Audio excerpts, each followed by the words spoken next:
Aujourd'hui, nous allons parler des égrégores. J'ai jamais fait de vidéo sur les égrégores et je pense qu'il est temps que j'en fasse une parce que c'est quelque chose qui impacte nos vies, qui nous influence de manière plus ou moins grandement. Et il est temps de grandir en conscience sur cette question pour pouvoir se libérer des égrégores.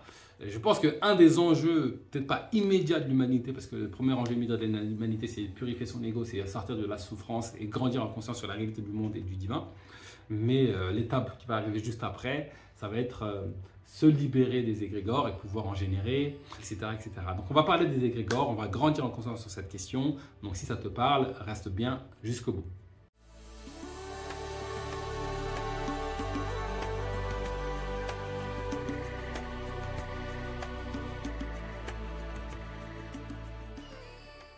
Bonjour, bienvenue dans Enquête spirituelle, la première chaîne qui traite en profondeur des réalités spirituelles. Je m'appelle Bakary Niakhaté, ici je te parle de connaissance de soi et du divin, car c'est en s'éveillant sur ces questions que nous, l'humanité, allons bâtir un monde meilleur et nous rapprocher du divin.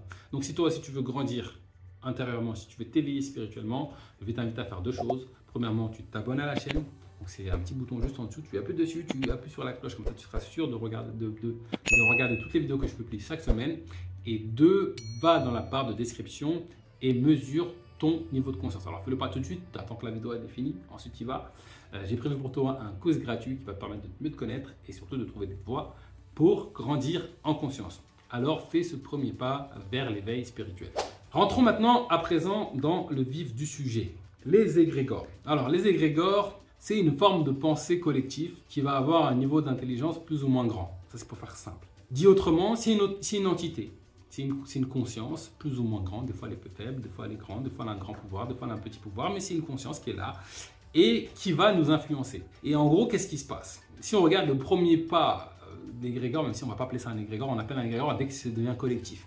Mais si jamais je pense à une idée, à un concept, eh ben, en fait, quelque part, je l'attire. Je mets ma conscience dessus, je l'attire dans ma vie. Et du coup, à prendre de la place dans mon existence. Si on est deux à faire la même chose, ça devient un égrégore. Et quelque part, j'ai envie de dire, pour toutes les pensées, on n'est jamais seul en réalité. Même si tu n'étais pas connecté aux personnes qui y pensent, dans l'infinitude de la vie, ben, en fait, tu n'es jamais seul. Il y aura toujours une conscience dans ce plan, dans une autre, qui va mettre son intention sur un truc. Et donc, l'égrégore, ce n'est pas quelque chose qu'on crée, c'est des choses qui existent déjà. Même si tu t'intéresses à cette question, on va te dire que c'est quelque chose que tu crées, que tu attires, qui meurt, etc., etc. Je vous rappelle que tout est infini, que Dieu est infini, que la vie est infinie, c'est-à-dire que tout existe. Si tu peux le penser, ça existe. Ça existe sur ta réalité ou sur une autre réalité ou sur un autre plan. Toute l'infinitude des égrégores existe déjà. L'égrégore, si j'ai créé un égrégore, par exemple une déesse qui s'appelle Aphrodite et qui a tel pouvoir, tel pouvoir, tel pouvoir, et que j'en crée un autre où elle n'a pas ce pouvoir, mais elle a ce pouvoir à sa place, eh bien, les deux existent. Si je l'appelle une, et peut-être je vais appeler celle qui a ce pouvoir, ou peut-être que celle qui a ce pouvoir, ou peut-être celle qui a ce pouvoir, et c'est une conscience. Parce que la conscience est partout. Si tu dis que la conscience est absence d'un objet, c'est que Dieu n'est pas omniscient et qu'il est absent de quelque part. Donc il y a une conscience derrière tout. Il y a une conscience derrière un stylo, il y a une conscience derrière un concept, derrière un mot, derrière un égrégore. L'égrégore, c'est une entité. On peut dire autrement, c'est une forme pensée. C'est quelque chose qui est dans l'invisible, qui n'est pas matériel, comme on peut le voir, qui peut prendre...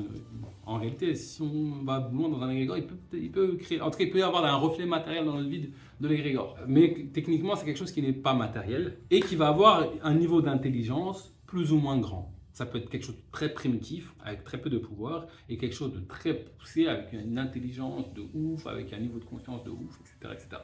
Et donc, comment ça se passe?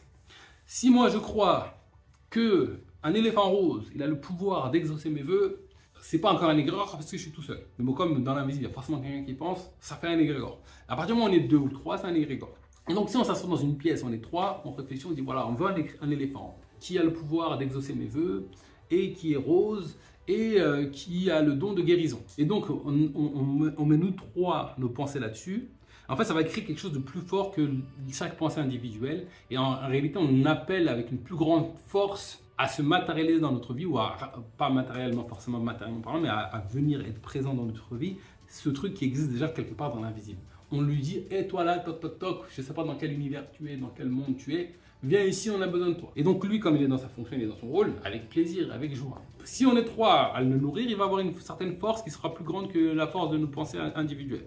Si on est 10, encore plus grande. Si on est 100, encore plus grande. Si on est 1000, encore plus grande, etc., etc. Si moi j'alimente, alors comment on alimente un égrégore? en y pensant, en pensant à ses caractéristiques, en y croyant ou en luttant contre. Par exemple, si je lutte contre la famine c'est un égrégore, que tu le veuilles ou non.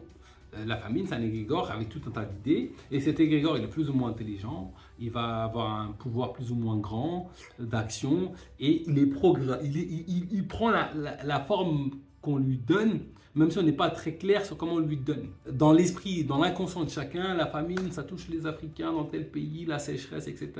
Même si je n'ai pas mis clairement ça en conscience, c'est ça. Et donc cet égrégore, il va faire ce travail-là. Et donc il va avoir un impact peut-être sur la météo, plein de choses, etc. Et plus on va y croire que l'année prochaine c'est la famine, eh ben, l'égrégore prend du poids et il se matérialise. J'ai fait des études d'économie, et en économie on s'intéresse à la bourse. Et à la bourse on parle d'un concept qui est les prophéties autoréalisatrices. Si je dis que cette action va chuter, eh ben, si tout le monde croit qu'elle va chuter, elle va chuter. Prophétie autoréalisatrice. Moi je vous dis égrégore. Alors on peut l'appeler comme on veut. C'est comme ça. Alors effectivement, ça induit des comportements, mais on est pris dans un mouvement. Tout le monde croit que ça va baisser, donc tout le monde va en même temps, ça baisse. Si on est mis à croire que ce mec-là, il va jamais réussir son Tour de France, eh ben, ça crée un égrégore. Alors s'il est assez fort et mentalement, s'il lui s'accroche à son propre égrégore ou à son propre cheminement, eh ben, il peut s'en libérer, comme il peut être aspiré par notre égrégore et échouer parce que nous tous, on a alimenté un truc qui a ce pouvoir. Et ça peut aller très très loin, parce que même les noms des dieux, le nom Allah par exemple, c'est un égrégore. Alors je dis pas que Dieu n'existe pas, Dieu c'est le tout, c'est le un. Mais le terme Allah c'est un égrégore, et Dieu n'est pas Allah en fait. C'est une manière de le désigner. Dès qu'on désigne le divin, je vous rappelle qu'on le limite et du coup c'est plus le divin. Mais bon, il faut bien qu'on avance, il faut bien qu'on utilise des termes pour pouvoir se comprendre et communiquer. Donc si je dis Dieu, ça fait un égrégore. Si je dis Yahvé, ça fait un égrégore qui est plus ou moins différent, ou plus ou moins pareil que celui de Dieu, ou Allah, ou peu importe le nom qu'on peut donner. C'est une entité qui prend ses caractéristiques et qui répond à comment on veut qu'il soit. Plus on sera nombreux à alimenter cet égrégore, plus cet égrégore sera fort et plus il va pouvoir nous influencer et nous aiguiller et faire preuve d'intelligence pour nous maintenir, pour rester vivant, entre guillemets. C'est un peu comme un animal qui veut absolument survivre. Alors, il ne meurt pas quand on arrête de penser de lui, mais lui, il croit que si. C'est un peu comme nous, genre, si je suis une star à la télé et que j'ai 1 million de followers, si demain j'en perds 1 million, j'ai l'impression que je suis plus. Non, tu es toujours. La vie continue, et puis même si c'est pas eux qui te donnent l'intention tu peux l'avoir ailleurs. Enfin bref, c'est un autre débat. Et bien cet égrégore, il veut rester en vie, il veut rester présent, et donc il va avoir une forme d'influence sur nos vies, dans notre chemin de vie. Il peut influencer des choix, il peut nous inculquer des idées, des croyances. Et en fait, le risque, c'est que nous devenions esclaves de cet égrégore. C'est-à-dire que nous avons donné notre accord à un principe, à une idée, et cette idée devient notre maître. C'est un peu ce qu'on fait avec notre ego. C'est pour ça que je dis que ce stade, c'est l'ego. C'est-à-dire que l'ego, on l'a créé pour qu'on puisse expérimenter la vie, explorer la vie. Et nous, on devient esclave de lui. C'est lui qui croit qu'il sait, il nous maîtrise. Et comme il a peur, on l'écoute. Et bien pour les égrégores, c'est à peu près le même principe. L'idée ici, c'est pas de dénoncer l'égrégore, parce que les égrégores, ils sont là. C'est un magnifique moyen de manifester, de créer des choses. On peut en créer très vite, comme on peut prendre des années. Un égrégore qui a plus de 4000 ans, une croyance commune qui a plus de 4000 ans, comme, je sais pas moi, une religion, c'est un égrégore très très fort et qui est probablement conscient et qui est probablement puissant. Mais du jour au lendemain, si on vit un choc émotionnel puissant, on peut créer si nous tous on met notre pensée sur un truc, on peut créer un nouvel égrégore qui peut même surpasser l'égrégore d'une religion. C'est ce qui s'est passé avec l'égrégore, la science. Aujourd'hui, même si chacun se dit « ouais, moi je suis cartésien, je suis bien, j'ai une bonne croyance, etc. » Quelqu'un qui croit en la science n'est pas plus religieux que quelqu'un qui croit à une religion, ou un chrétien n'est pas moins religieux que quelqu'un qui croit à la science. C'est juste qu'ils n'ont pas les mêmes règles, ils n'ont pas le même cadre, et comme ils n'ont pas les mêmes croyances, l'égrégore influence leur vie de manière plus ou moins grande, à chacun. Sauf que lui, il accorde sa croyance à cet égrégore qui est la science, tout ce qui est prouvé scientifiquement, c'est la vérité, et l'autre, c'est tout ce que Jésus nous a dit, c'est la vérité. Ou tout ce que le pasteur nous a dit, c'est la vérité. Bon, c'est un autre débat. Ce que je veux dire là, c'est que ça me fait rire quand j'entends des humains dire « oui, mais moi, je ne suis pas religieux, je ne suis pas croyant, je ne suis pas religieux, je ne suis pas croyant, je crois à la science. » Ou après, bon, c'est un autre débat. Il y en a certains, c'est un peu différent, mais là, c'est la science. Il y en a, je crois qu'il y a un truc, mais je ne sais pas quoi. Bon, ça, c'est un autre débat et je pense que c'est bien. Il n'y a pas de bien, pas de mal, mais on va dire que je vais pouvoir échanger avec eux. Mais ceux qui disent non, moi je suis athée, je crois en la science, etc., tu crois en un égrégore. Tu as une croyance qui est différente de ceux qui croient en Jésus, mais tu as une croyance. Tu crois en ça, il y a des préceptes, il y a des lois. Si tu dis que l'énergie, nanani, tu vas aller en enfer. Si tu dis que les chakras, tu vas te faire lapider à mort. Tu sors de la place publique, tu n'as plus droit à la parole. Et c'est un égrégore que tu alimentes, et plus il y a des gens qui vont croire en ça, c'est un égrégore. Et ce que je veux dire, c'est que un égrégore, plus il y a des consciences qui l'alimentent, plus il est puissant, plus il est fort, plus il est conscient, plus il a de pouvoir. Moins il y a de conscience qui l'alimente, plus on va dire moins il est présent, moins il a de force dans notre plan d'existence. Et un égrégore n'a pas forcément besoin de 50 000 ans pour être fort et puissant. En une semaine, comme j'ai expliqué dans une autre vidéo quand je parlais du Canaël, ça crée un petit égrégore. Ça a créé un petit égrégore, un petit, je dis petit, mais en fait il était puissant parce que toute la planète était dessus. Je ne sais pas s'il va perdurer, parce que est-ce qu'on va continuer à l'alimenter, ça c'est une autre question. Mais en tout cas, en très peu de temps, on a quelque chose de puissant. Les égrégores sont là, ils font partie de la vie.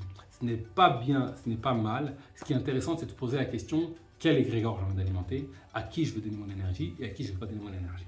Et donner son énergie, je vous rappelle, c'est y penser, y croire ou lutter contre. Donc voilà, c'est tout pour aujourd'hui. Si cette vidéo t'a plu, je t'invite à laisser un pouce bleu, like, partage un maximum à toutes les consciences qui ont besoin d'entendre ce message. Mets-moi en commentaire #Egrégore et je te donne rendez-vous très prochainement pour du nouveau contenu autour de l'éveil spirituel.